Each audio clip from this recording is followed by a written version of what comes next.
Take a deep breath for me. Hello, I'm Kwan Siu. Chapter 13, Sedate Me, 24th November 2022, Thursday. Your CT scan is confirmed for 7 p.m. this evening, announced Dr. Dewar. You haven't been eating or drinking, right? That jotted me to attention. He did mention in passing that he would arrange for my scan to be done today, but I didn't pay attention. I always did my fasting scans in the morning. The admission process had taken up a bit of time, and I had skipped lunch. When it was done, I had eaten a piece of bread because I was hungry. Oops, I did. What? Didn't I tell you not to eat anything? His stern discipline master mode emerged. It was decidedly terrifying. I forgot.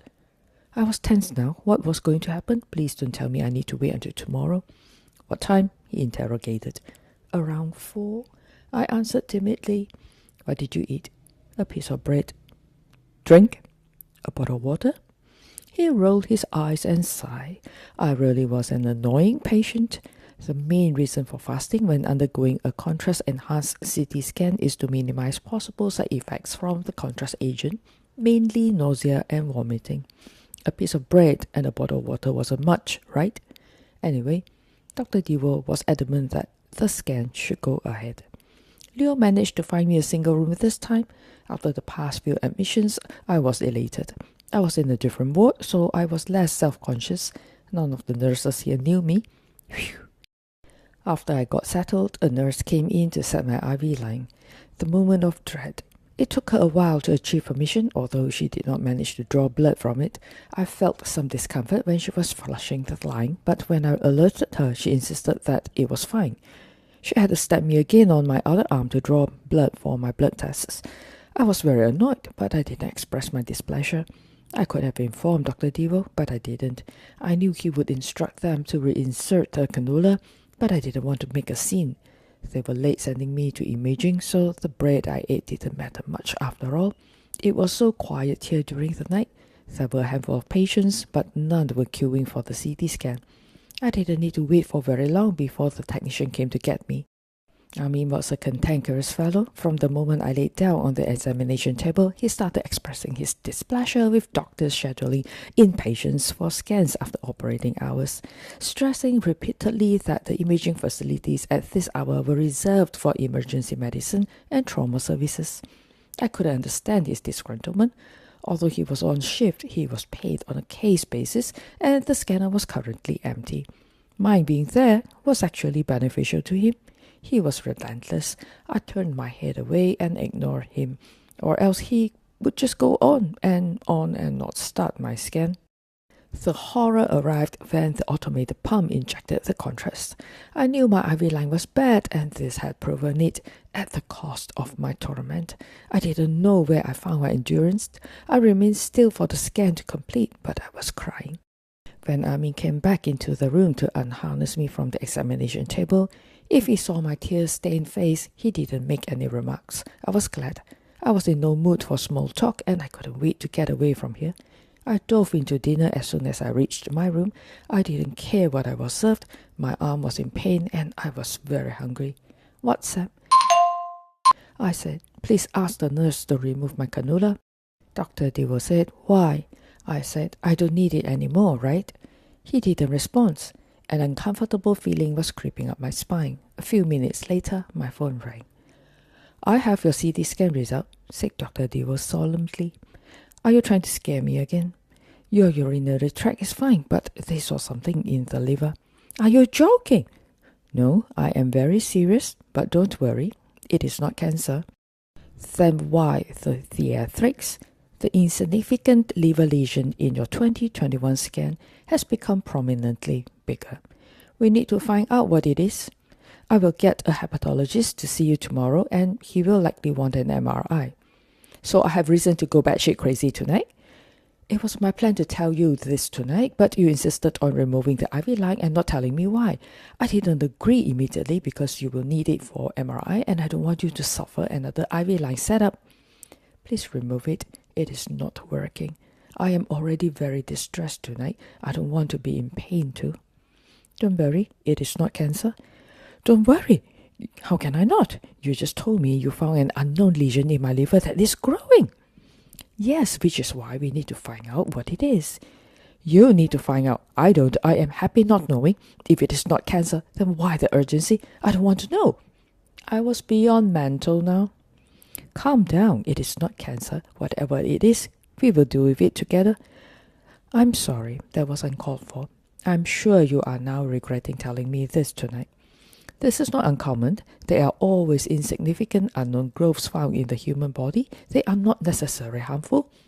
If I cannot sleep tonight, I will call you every hour to keep you awake with me. Go ahead, call me.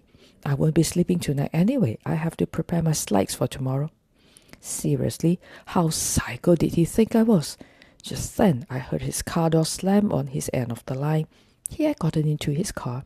He must be on his way home. It was late. I should probably end this. This was getting nowhere. Drive safe. I will be all right. After I hung up, I collapsed onto the bed, staring blankly at the ceiling. I thought I should be better at dealing with anxiety now, but I was only marginally improved. At least this time I didn't purge, no erratic pulse, although slightly accelerated, and I wasn't thinking about the end of the world. I was able to continue my dinner, although it was cold now.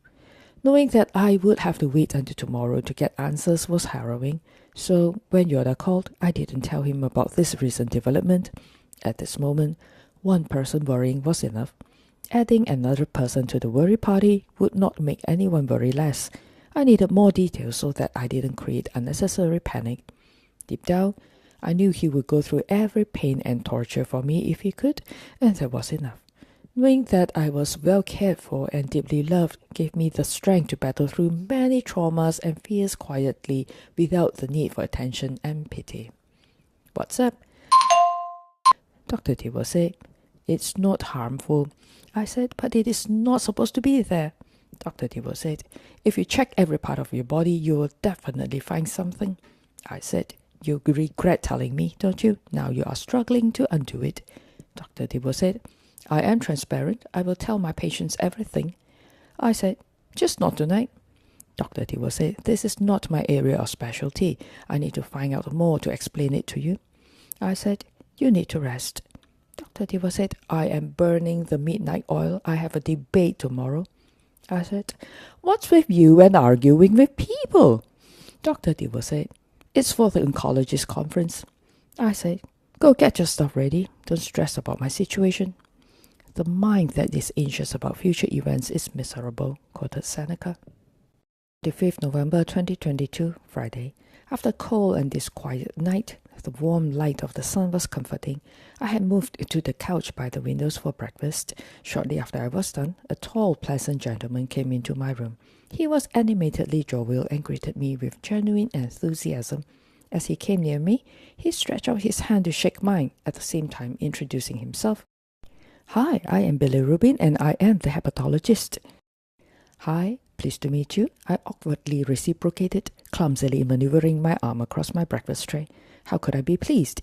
Meeting him meant I had a problem. That was the wrong thing to say, but I didn't think he noticed. Like all doctors before him, please tell me your health history. I should have written this book earlier and make every doctor read it before seeing me. It was good that he had sat down on the couch beside me, else he would have had to stand there awkwardly for a very long time. After a series of ooh, ouch, ah, and wow, he asked me a few questions about my family health history and many questions about my lifestyle. Hepatic health was very much affected by our lifestyle, so I was not surprised he was poking his nose in every aspect of it. Since I didn't smoke, didn't drink regularly, or on any long-term medication, my risk of exposure to complicated liver diseases was reduced significantly. That gave me a tad of comfort. Yes, just a tad. He had to work harder to calm me down. What do you do for exercise? He asked. I play golf. Oh, what is your handicap? So our Dr. Billy Rubin played golf too. Still 36, not getting anywhere since they will put a stop to it temporarily after my surgery. After he examined me, he explained my CT scan report to me. We are not able to tell what the lesion is on the CT scan. However, the tissues are behaving similarly to normal liver tissues, which tells us this is not malignant. But what do you think it is? Surely there are some common ones. Of course there were. If his reputation preceded him, he should have seen hundreds or maybe thousands of liver lesions by now. I was impatient to wring something out of him. He named a few, but I didn't manage to grasp all of them, and the delivery of his explanation was not very clear. Don't worry, we are going to do an MRI tonight and find out what it is. You don't need to fast, but it will be a longer scan. Have you done one before? Yes. Good, you know what to expect. After he left, I took a nap. Yesterday's sleepless night was taking a toll on me since Dr. Dewar was out of the hospital this morning arguing with oncologists. Sorry, debating. He was debating. I didn't see him until later in the afternoon. You didn't tell me you were going to send a charming gentleman to see me. I was mumbling in between sleeping and waking up when Dr. Dewar came to see me. And you like that, don't you? I always know how to make your day. He replied smartly. I also told him that you are a formidable, well-read graduate and you have a medical textbook at home. Why did you do that? Please tell me you are joking. I burst out, truly awake now. I'm serious, he stressed. Which part of low profile don't you understand? I bellowed. I don't want anyone regarding you in a perfunctory manner, he explained. I didn't know what to say. I could not very well berate him for looking out for me, which he always had. You're going for an MRI tonight. I told you we need to put the line back in, sniped Dr. Dewar in an I told you so tone. It was of no use. The last one was not working. I was a little grumpy now. Since I am here, let me set it for you. With that, he asked the nurse to bring in the trolley of torment. The sound of the wheels of the trolley spinning their way into my room made me shiver. After an early dinner, I was on my way to imaging again. It had been at least 5 years since I last did an MRI scan. I knew what it was, yet when I was escorted into the room, I was still overwhelmed. I did not see Amin here tonight, and I was glad. I didn't need his negativity. This other guy was quiet and agile. The MRI of the abdomen lasted approximately 45 minutes. I was sent back to the ward as soon as it was done. Vano called me as soon as I got back to my room. Her father-in-law had been admitted to the hospital by Dr. Dewar for several days now. Things were going a little slowly for him, and he was getting restless. As I picked up my phone, expecting her to give me an update about her father-in-law's condition, she left me flabbergasted with yet another of her ludicrous questions. What time does Dewar go to bed? She asked. If I can answer you that, I believe my relationship with him would probably border on scandalous. Vano was my definition of the classic wild child. She had a frantic, overactive, imaginative quality. Over the years, her childlike, comical theatrics kept me continuously and adequately entertained.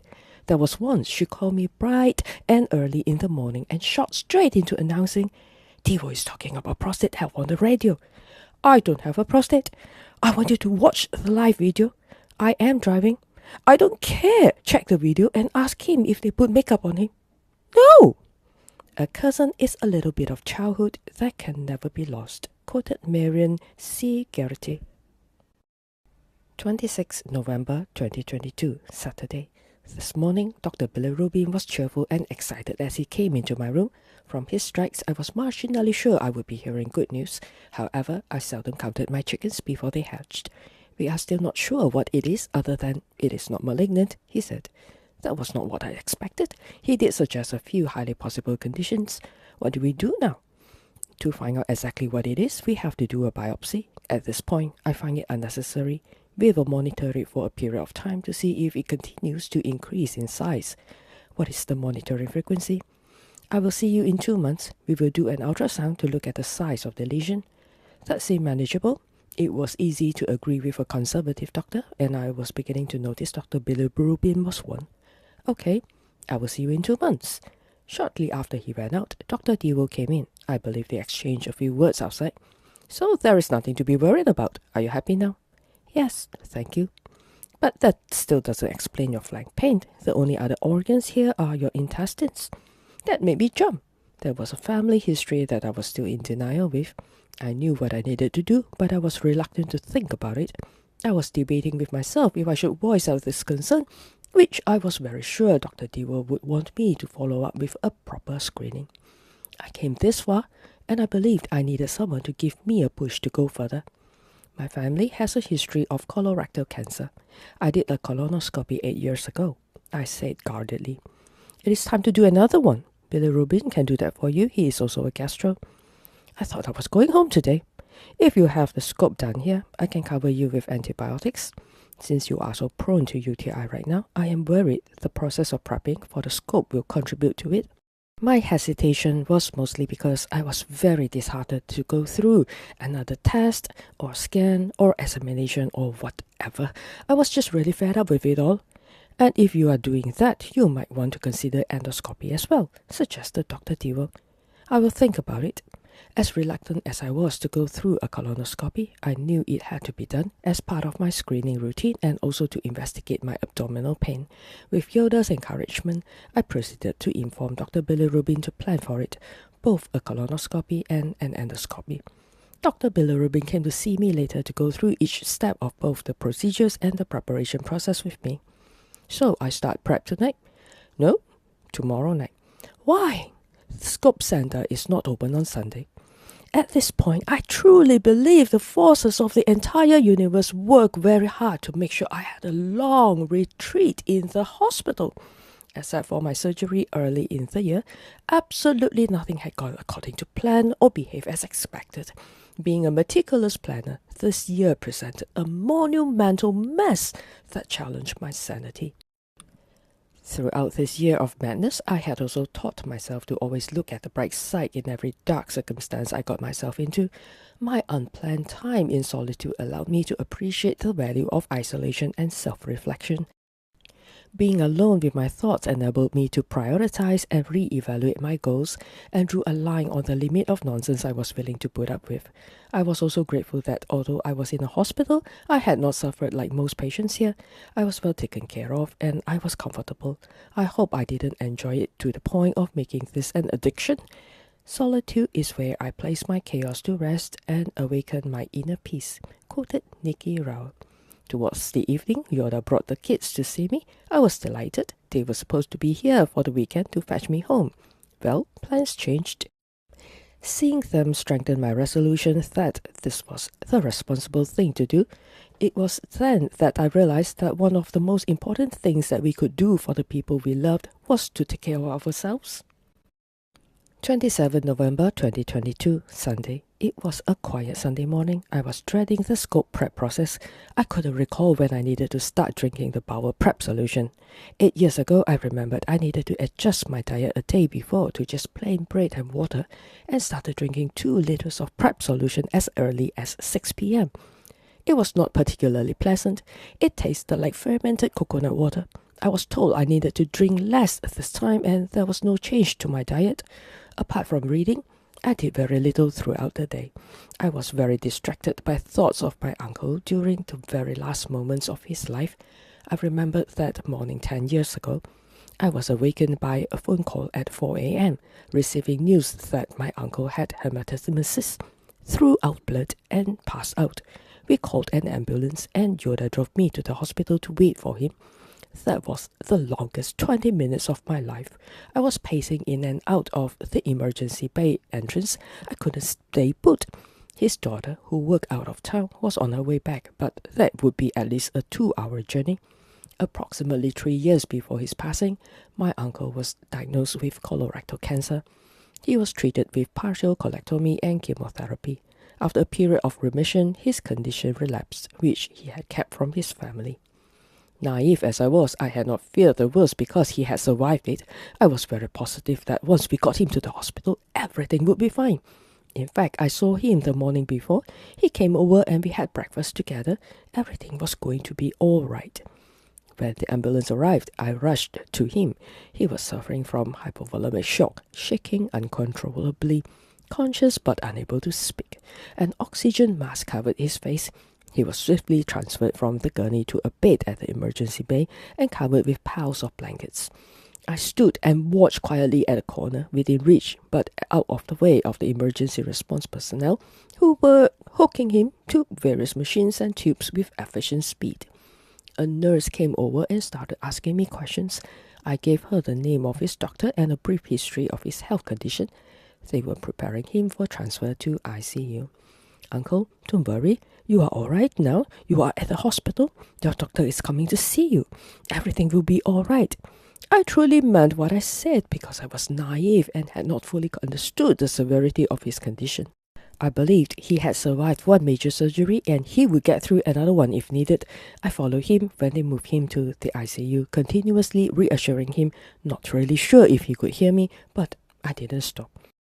I broke down when the ICU nurse asked me if I wanted him resuscitated if his breathing or heartbeat stopped.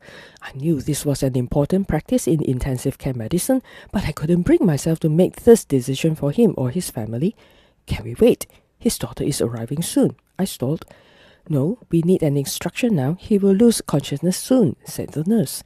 Just then, I saw my cousin rushing over from around the corner, so I quickly pointed out to the nurse my uncle's next of kin had arrived. Yet my cousin turned to me to make the decision. I was filled with anguish. Before we could give the nurse an answer, my uncle's doctor arrived. After examining my uncle, we were informed that the tumor in his stomach ruptured and he was losing blood fast. If he improved with blood transfusion, then we could decide the next course of action. If not, there really was nothing they could do. Severe blood loss would lead to multi-system organ failure and eventually death. My cousin made the decision not to resuscitate her father should it be needed. It was not an easy decision because none of us were prepared for this, but there had to be a limit for when to let go, to spare him from further suffering. He had chosen not to let his family know of his relapse. He had chosen not to continue with treatment. This was his wish, and we should honor it. The nurse continued the questionnaire with my cousin, and I went to sit beside my uncle. He knew. He knew the moment was near. His breathing had relaxed, but his pulse was still frantic. He was trying to speak, but only managed a series of incomprehensible stammers. There were a few times he tried to get up. For a person who lost so much blood, he was very strong. It took 2 nurses and me to force him back into bed. He was entering a state of delirium. When my cousin came in, I went out to make a call to my father, who was in Japan on business. My father was going to lose another sibling to colorectal cancer. My uncle was not the first and also not the last. Although we knew this day would come, nothing could prepare us for this eventual heartbreak. I left the ICU to allow my uncle's family to have their private moment with him, but I remained at the hospital. Someone needed to make arrangements for what was going to happen after, the weight of grief filling me as I grappled with the familiar knowledge and practices of wakes and funerals. As early as in my teens, when the first of my uncles was diagnosed with terminal stage colorectal cancer in his 30s, I was already thoroughly educated about this disease. Colorectal cancer often has no symptoms in the early stages. Regular screenings are the only way to detect the disease early when treatments carry a higher success rate. Yet at this moment I was still dreading the thought of going through with the scope because the fear of a potential revelation of a serious condition was ingrained firmly in my head. While my friends grew up carefree and ignorant from a young age, I was put in a vulnerable position in discovering our mortality, learning the limitations of the human body, and uncovering the painful truth that not all diseases could be cured. I was very preoccupied with negative thoughts, always imagining the worst possible outcome, and felt a heightened sense of vulnerability, especially after the discovery of Little Marvel, which precipitated the events that led to this moment. The strength of my mental state of mind relied on memory and on the ability to retrieve and organize images and events from my past, which was filled with more traumatic occurrences than the average person. At this moment, although I improved a lot over the course of this year, my mind was still weak and I struggled to understand why. People have a hard time letting go of their suffering out of a fear of the unknown. They prefer suffering that is familiar, quoted Thich Nhat Hanh. Shortly after dinner, the nurse brought in a massive jug of horror. It was gigantic and I had to finish drinking it by midnight. It did not taste drastically awful. It contained flavoring and was not a big deal at the beginning, but drinking enough of the mixture was going to be a struggle. Kermit knew I was going through the prep process tonight. Determined to help me get through this without drama, he video called me. He did a very good job at distracting me from this dreary affair with his funny antics, and every 10 minutes he would leave his glass to clean the screen and I had to finish my paper cup of solution and refill another while he slowly sipped his glass of wine. Time flew by while one was having fun, and that was exactly what happened. Before midnight, not a drop of solution was left in the jug. Kermit was very smug and decided he was the brainchild in distracting me to submission. I made him hang up and go to sleep. Tomorrow was another work day for him. When you cannot look at the bright side, I will sit with you in the dark, quoted Alice Moore's Earl. 28 November 2022, Monday. Did you sleep well? Uttered Dr. Dewar sarcastically when he came to see me this morning. He knew full well that I had to be getting in and out of bed to go to the toilet the whole night. A nurse had informed me the night before that I would be purging mostly solids at first, but would eventually be just clear fluid. When that happened, I was to inform them, and they would come in to see for themselves. Yucks! Couldn't they just take my word for it? I was exhausted this morning. I could drink, but I couldn't eat. I had little energy to spare with Dr. Dewar. Are you all right? He asked and came closer, more concerned now. Just exhausted. I replied weakly. Exhaustion was good. I had limited energy to focus on my apprehension. My procedure was scheduled for 10 a.m. and for the first time I was early to my appointment. I was brought there in my bed. Instead of feeling self-conscious, I closed my eyes and pretended to sleep. When I reached there, about half a dozen people fussed over me, which was overwhelming. It was less intimidating than the OT, with no blaring surgical lights, just warm downlights that cast their soft hues, enveloping me with a sense of calm. With nothing to do, I stared at the monitor that showed my vitals. I could see my pulse rate relaxing. A few minutes later, they were done with getting me ready for the scope. Some left the room, some engaged in idle chit-chat. I believe we were all waiting for Dr. Bilirubin. When he finally arrived in his navy stripes and long stripes, he would present a very formidable composure if he wasn't his cheerful self. "Good morning, how are you getting on?" he asked. "Mostly exhausted. I had a party in the toilet the whole night." I whined. "Ouch! Don't worry, let's get this over with, then you can get back to your room and rest." Looked like he was going to start with the endoscopy.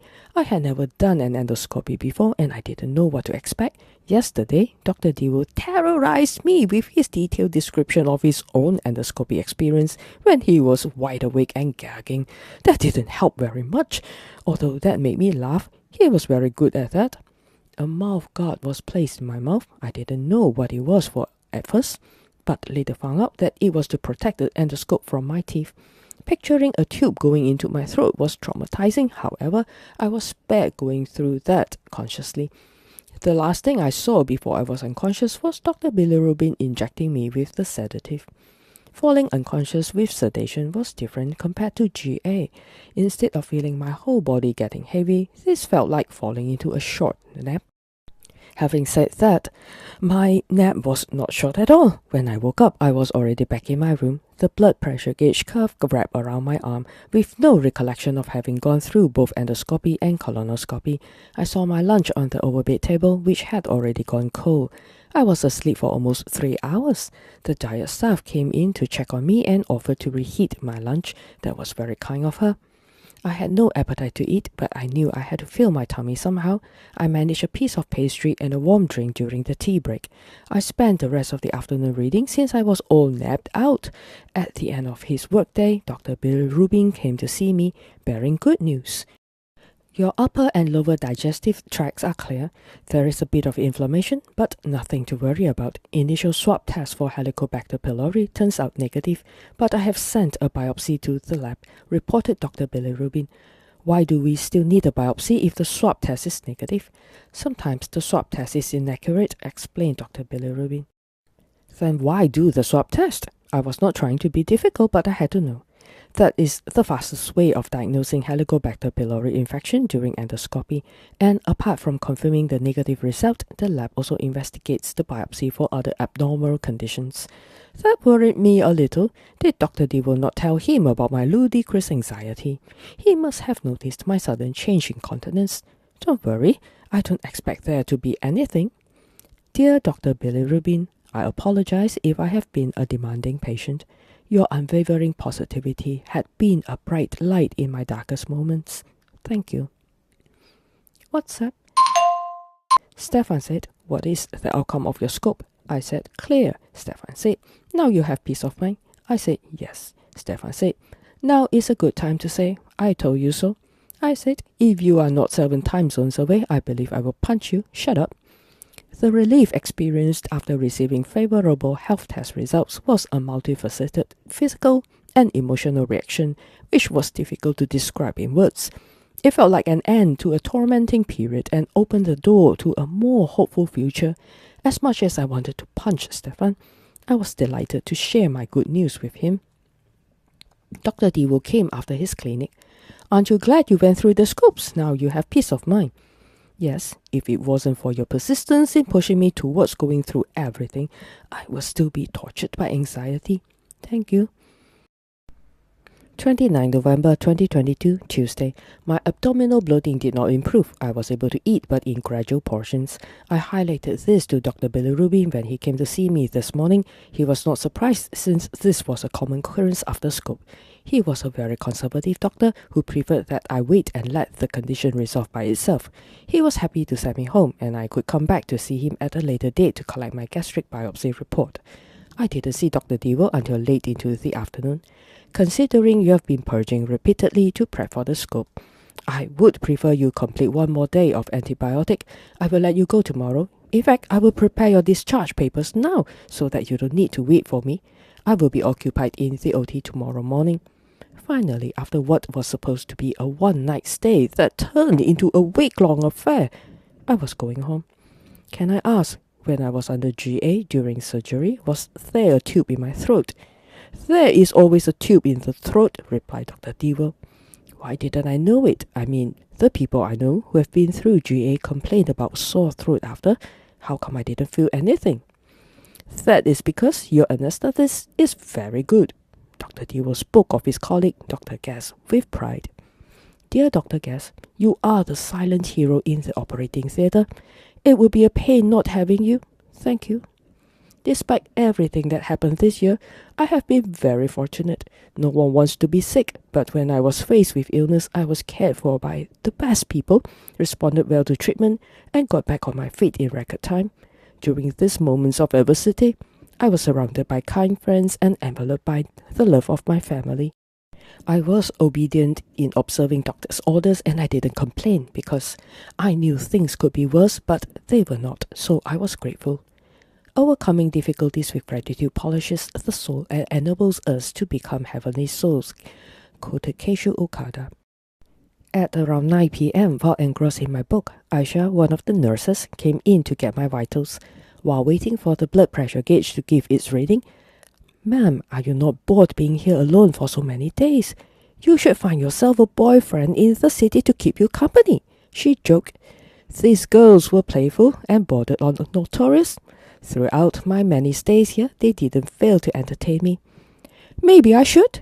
Thank you for your suggestion. You can help me look," I replied simply without putting much thought into what I said while still having my head buried in my book. "Dr. Dewo is a good candidate," she suggested with comical guile. "What?" I looked up. That caught me by surprise. It was the last thing I expected her to say, although I was beginning to laugh. "No, he's not. He's married to the hospital. He has no time for me." I didn't know what response she was expecting. She looked marginally disappointed, although she was laughing with me. She wanted to pursue further, but I changed the subject by asking her about my blood pressure. Despite this being a harmless banter, Dr. Dewo worked here. He deserved respect, and I had a habit of avoiding situations that spark or flame rumors. Like them, I work in a high-density environment for long hours. Therefore, I could fully relate to their innocent prying. Most of the time, they acted without the intention to be malicious. The workplace was their entire world. If their jobs were routine and lack of challenge, it was very easy to be bored and directionless. So this was just a bit of entertainment for them. I had trouble falling asleep tonight. A dull ache was slowly manifesting from the middle of my upper abdomen. In just a short moment, the burning sensation progressed to a sharp pain. Although gastric pain was not something I was accustomed to, I knew what it was, and it was not going away. After much tossing and turning, I knew I needed help. Not wanting to contribute to the blaring of sirens at the nurse's station in the middle of the night, I slowly got up and trudged to them. Since the door to my room was just right in front of the nurse's station, "Can I have Gaviscon for my gastric pain?" I opened the door and asked. "We need to ask your doctor," said Aisha. At this hour? No, don't call them. It's just Gaviscon. It doesn't even need a prescription. I pleaded. Apparently, I didn't know ward procedure despite my many times here. I'm sorry, I have to call the doctor, said Aisha, who was already picking up the phone. I gave up and went back into my room. Approximately 15 minutes later, Aisha came in. I was expecting a dose of syrup, but she was holding a syringe. I asked for Gaviscon. Why are you bringing a syringe? I was alarmed now. We've been instructed to give you an injection. It works faster and you can get back to sleep, explained the nurse. Which doctor did you call? I asked. Dr. Devo, she replied. That explained it. There was no doing things in small measures for Dr. Devo. To him, why use a hand grenade when you have a nuclear missile at your disposal? The shot worked, and I fell asleep in no time. 30th November 2022, Wednesday. Bright and early this morning, the door to my room buzzed open and in came Dr. Devo in his turquoise scrubs. I thought I wouldn't be seeing you today. I was surprised by his presence. Why did you have gastritis? He asked. I don't know. Maybe it has something to do with the scope, the fasting, the prep. I'm not prone to it if that's what you're asking. Look, I just asked for Gaviscon. You were the one who shot me with an injection. That is because you don't voluntarily ask for medicine unless you are in extreme pain. Did you not eat? He was questioning me like my mother now. It was very intimidating. I did. Bilirubin said there is inflammation in my stomach. Maybe that is why. I answered hesitantly. I was going home today. Please don't change that. What did you eat for dinner? Seriously, he wanted to get into this now. He did tell me he was going to have a busy morning in the OT. In his scrubs, he was probably needed there any time. And I couldn't recall what I ate for dinner. With the combination of the side effects of antibiotics and a bloated tummy, my appetite was not great, but I knew I had to eat. I couldn't finish my dinner. I was hungry later. I thought I would get supper, but it never came. As soon as I finished that sentence, I regretted saying it. I could have asked for supper, but I didn't. So I was partly at fault, but someone else was going to be subjected to his censure due to my careless tattle. Dr. Devo turned to the nurse who accompanied him into my room and said, Why didn't she get supper? Get me the nurse manager. I wished the floor would open and swallow me whole. The nurse made a hasty exit to track down her superior. Please, no drama. I beg. This should not happen. If there is a problem in the ward, it has to be highlighted, Dr. Devo insisted. The nurse manager came in a few minutes later and he started to chastise and interrogate her. I felt 3 inches tall. Halfway through this very uncomfortable castigation, his phone rang. It was from the OT, and from his response, it wasn't good news. Everything had not gone on as expected and he was thoroughly pissed off. Although he maintained his cool composure, the ability to manage difficult situations and challenges was the defining attribute of his behavior. He had the capacity to work far more than normal, and when people around him couldn't keep up, he would get royally annoyed. However, by now I believe he learned how to manage his expectations. To be fair, he set higher demands on himself than any other person. An unexpected delay had occurred in the OT this morning, which allowed him a spot of time to cross back to this building to check on me. He detested inactivity. Things had to happen. Right now, things were happening, and I didn't like to be thrown into an awkward situation. On the other hand, he had stood up for me in every boo-boo of a situation I got myself into. I was thoughtless and unappreciative to hurl this kindness back at him. I'm going to let Bilirubin know about your gastritis. He is going to want to examine you. If he is comfortable to discharge you, you can go. It was an order, not even a question. Okay, thank you.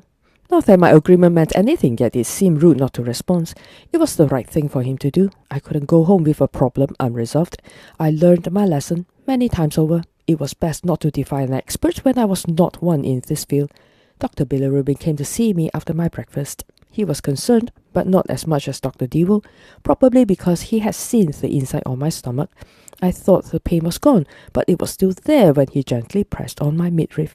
What seems to be the problem, I asked, knowing it would be very difficult for him to give me an answer. Visceral pain is mostly weak and poorly localized. I felt, at this point, I was suffering from visceral anxiety more than anything else. I believe it is the inflammation of your stomach lining. I'm going to send you home with 2 weeks of medication. Basically, it reduces acid production in your stomach. However, you must stop taking it after 2 weeks because we do need acid to digest food, stressed Dr. Bilirubin. For one who had taken less than 2 paracetamol in a decade, the amount of medicine I devoured this year was staggering. I was one who liked to be tortured by pain just to avoid swallowing a pill or spoonful of syrup. However, 2 weeks was tolerable. The situation needed fixing somehow. Except for my puzzling random flank pain, I was otherwise physically fit. It was a comfort to know that my lifestyle choices had contributed to my fitness in a big way. In the meantime, I needed to monitor my liver lesion and take steps to minimize the possibility of UTI. They were tedious, but they did not disrupt my lifestyle, nor were they life-threatening. I happily accepted them. Acceptance doesn't mean resignation. It means understanding something is what it is, and that there's got to be a way through it, quoted Michael J. Fox. 12 December 2022, Monday. I was in the city for a weekend conference and had extended my stay to see Dr. Devo today instead of coming back for my planned follow-up appointment next week. We reviewed my CT scan from last month, and halfway through the report, Dr. Devo noticed there was an additional observation in the report. At this point, I was not even surprised anymore if he told me I was half alien. He called imaging immediately and get confirmation from the radiologist. Unfortunately, we had to wait since all the radiologists were occupied at that moment. Have you done a blood test back home recently? He asked. What blood test? Renal function test. Should I be doing it on a regular basis? Yes, consider the unpredictable condition of your kidney. Every 4 to 6 months. Go get the blood test done now. Then come back to see me. By then I should hear from the radiologist, ordered Dr. Devo. Off I went in search of another procedure room. This one was further away from Dr. Devo's clinic. I didn't have to wait long, despite only a lone matronly nurse handling all the blood orders. She worked at a very steady pace. When it was my turn, I went in and sat where I was told. Nancy was a no-nonsense worker who didn't waste time on small talk. Which arm? She asked without embellishment. Anyone that you can find a good vein. It is not going to be easy. I prepared her for the challenge. She couldn't locate a good one on the left arm. Just when she was examining my right forearm, I heard the distinct sound of footsteps which was remarkably familiar, but it could be anyone who wore derbies. It could not possibly be Dr. Devo. He was busy in his clinic attending to his faction of patients. My eyeballs threatened to fall out of their sockets as soon as I heard his voice. How is she doing? She has a problem with this, you know, he announced as he breezed into the room as if he belonged there. We are getting on well, answered Nancy coolly. Do you need my help? Dr. Devo asked. No, but since you are here, you can stay and give her emotional support, said Nancy, re-establishing her authority in the tiny room. I will help you hold her arm so that she doesn't wiggle around, said Dr. Devo as he moved beside me to clutch my arm tightly with both hands. That will be very helpful, thank you, Nancy replied with condescending aloofness. I am not a child, I howled. Someone had to put a stop to their casual disregard for me, who still existed inside the room. Are both of you seriously expecting me to spin around the room while a needle is in my arm? Nancy ignored us, channeling her full attention to the task before her. Dr. Devo, however, couldn't stop chattering. I hope this is support enough. If I am to provide any more support, I would probably end up doing everything myself, he muttered, still referring to Nancy's suggestion of emotional support. That's what I always tell my students. He really was a person who just couldn't sit still. Never before had I seen him in quiet mode. When Nancy was done, I was free to go. We made our way back to his office. Any more infections recently? He asked. You would know if there were. You are quite capable of reading your test report and identifying which antibiotic to take. I did, but I wouldn't, since those were prescription medicine and I could be wrong. How long have we been dealing with this? 1 year? He continued to ask. Sufficient to say we celebrated our anniversary last week. Ha ha ha, oh well. What a way to, well... Was he flustered? For the first time, Dr. Devo stammered for a response. Good, he couldn't be the arrogant, outspoken picker all the time. When we reached his office, he mentioned that he received confirmation from the radiologist. It was not a big deal, just an anatomical variant. While I was relieved, learning about this irregularity didn't provoke the anxiety it once would have. In 1 year, my mind could be somewhere I never imagined. That was why it was so important to persevere and move forward. Happiness is not the absence of problems, but the ability to find joy and gratitude in the midst of them, quoted Lewis Howes. I was happy and proud to announce that I had not been back to the wards for many months after this episode. There were occasional UTIs with mouth symptoms, mostly flank pain, and I was glad there were no occasions of fever. My disturbed urinary tract was slowly settling down, as predicted by Dr. Dewey and Dr. Chong. There were no changes to my liver lesion, which was a relief for both Dr. Bilirubin and me. After several months of careful monitoring and evaluation, he narrowed down the possibilities and wasn't concerned. He also decided to extend the interval between follow-ups. Occasional episodes of heart palpitations were still a bother, although they didn't occur frequently. However, whenever it did happen, I had to stop whatever I was doing and sit still or lie down until it passed to prevent it from worsening, which could lead to lightheadedness and potentially cause an accident. Since it usually lasted around 15 to 30 minutes, I was still not able to get to a facility in time to record an ECG. I was less reluctant to go for screenings and follow-ups, knowing they were essential in gaining awareness of my health and understanding my body. Health screenings made early detection possible when diseases were easier to treat. It took decades to get this 1 year that changed my life. I didn't have the year I wanted. I had the year I needed. The challenges I faced brought precious lessons and immeasurable personal development. I grew so much this year, and for that, I was grateful. Over the past months, I had substituted my usual liking of fiction and biographies with physiology, a branch of biology that studied the science of life, to have a better understanding of my body. I had enough of hiding, and it was time to deal with the unknown and wake up from this self-inflicted ignorance. Knowledge is power. Information is liberating. Education is the premise of progress in every society, in every family. Quoted Kofi Annan. Biology was something I didn't learn in upper secondary. After passing out and hitting my head in the science laboratory when I was 15, I had steered far away from this subject. I did not hesitate to disclose this incident when Dr. Dewey encouraged me to take up medicine, although it seemed rather unrealistic at my age. What was your teacher teaching you at that time? You're not going to believe it. Urinary tract infection. Instantaneously, our laughter erupted wildly in the quiet ward. It seemed so silly, yet it was not. I believe I was more traumatized by my teacher's description of the pain she suffered than the threat of an acute infection.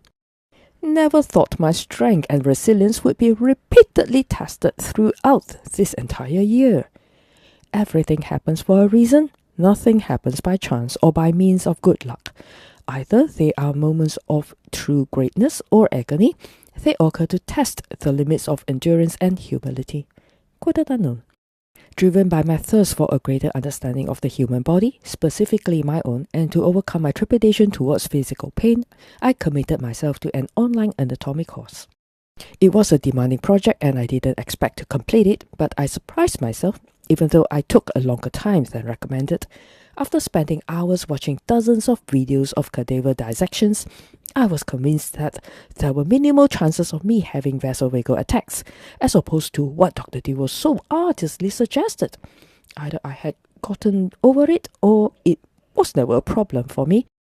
Regardless, I was comforted. You must do the thing you think you cannot do, quoted Eleanor Roosevelt. The completion of this online program, a module taught in first-year medical school, had also healed an old scar.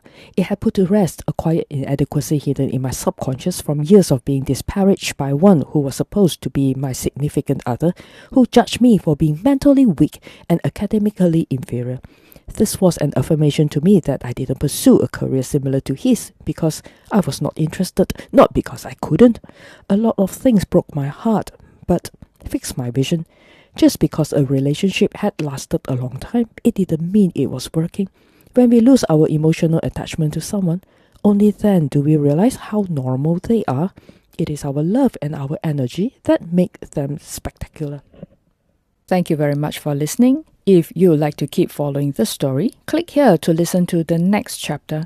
And if you're new, you can start from the beginning by listening to the full playlist here. Don't forget to subscribe so you'll know when the next chapter is released. Until then, take care, take a deep breath, and I'll see you in the next one.